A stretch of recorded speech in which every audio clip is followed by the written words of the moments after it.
When I first started doing the soul purpose coaching for Well Factory, I was a fresh new coach and I made a pretty big mistake. The mistake that I made was assuming that just because people had signed up to work with Well Factory, just because they were on my calendar, and just because they answered the phone when I called, I made the mistake of assuming that I had permission to coach them. And I knew from my training that what you do when you first get on a call with somebody to coach them is you ask them, what do they want? How can I support you? How can I serve you? And I asked this over and over again. And every single time, everybody would put the responsibility back on me to create the content for the call. They would say things like, well, I don't know. What am I supposed to get out of the call? I don't know. You're the one who's leading this. What am I supposed to do? You see, part of the situation too was that people sign up to Well Factory to work with a team of coaches to help them create and reach economic independence in their program. And so most of the other coaches that they're working with are doing more advising and teaching around finances to help them scale and grow their business and reach economic independence. So they assumed in working with me that the calls would be the same. I would bring content, I would teach them something and lead the call in that way.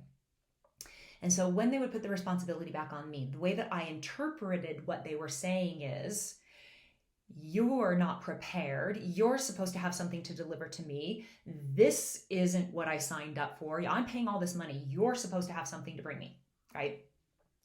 And so what I did in that moment is I floundered because I am a bred, true blue, like at the core, people pleasing, that's who I am at the core, like tried and true. And so my people pleasing gene picked up that I wasn't looking good or being admired in that moment. And I scrambled to please them, to fix it so that I could look good and be admired. So what I did is I spent a lot of time developing brilliant processes filled with lots of different exercises so that I could take people through exercises, deliver, teach, and make them happy.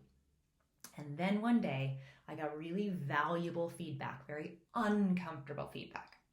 The feedback that I got was that my coaching calls felt very scripted. I was crushed because it was true. They were very scripted. And the truth is that I was incredibly bored with coaching. I remember looking at my calendar and there'd be 5 or 6 calls on my calendar that day and I would just get the dreads and be like, man, I'm just saying the same thing over and over, and I'm just taking people through these different exercises. And I really knew inside that I wasn't spending that hour with them in a transformational way, the way I had intended to when I wanted to become a coach in the first place.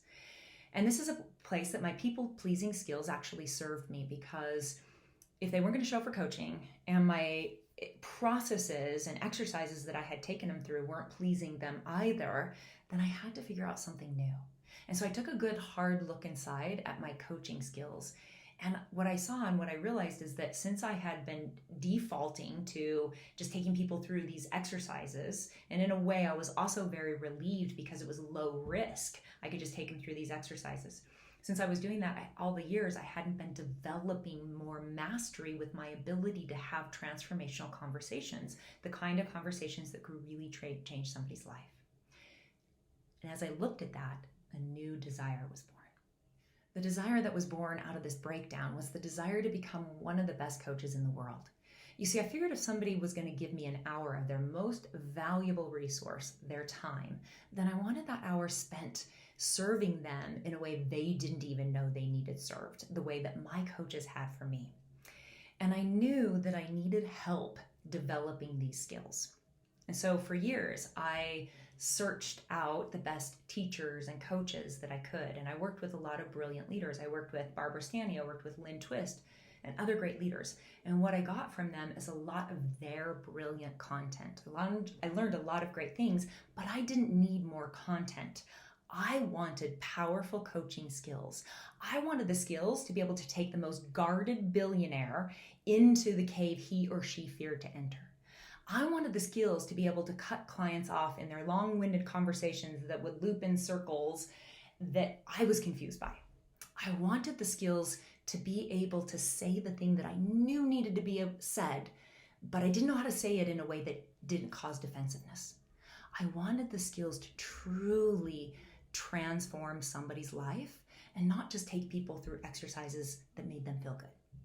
It wasn't until I committed to a full year of sitting on the coaching hot seat and simmering in my own down cave that I was able to even see and distinguish the skills that I wanted and needed to develop to be able to truly transform somebody's life. And so the whole purpose of these weekly video emails is to help you learn from my mistakes, my failures, and my victories, right? Because coaching should be fun, easy, and profitable. If it's not for you, then there are things that you can change. There are things that you can apply. There are things that you can be doing differently so that it becomes so. You see, when I started to apply these things to my coaching and to my business, I no longer dreaded my calendar. Today, I love having plenty of people to coach on my calendar. And one of the calls that I get most excited about seeing on my calendar is a discovery call. You see, a discovery call is somebody reaching out to see about working with me. So very often it's the first time they've ever even had a deep coaching experience. I love these. I get so excited about it because it's like having a little virgin that it's their first experience, and I really get to mess with their thinking and change their minds about the way that it is and really see their lives transform, right? And because we want to know one of the most fun things to do in the world, and I know if you're a coach, you get this and you would agree, is to watch somebody's life transform in front of you. There's nothing greater than that. And so the videos that I'm going to send you, each week there will be a tool, a tactic, a distinction, a context that'll offer you the things that I have learned to really make my business easy, fun, and a lot more profitable.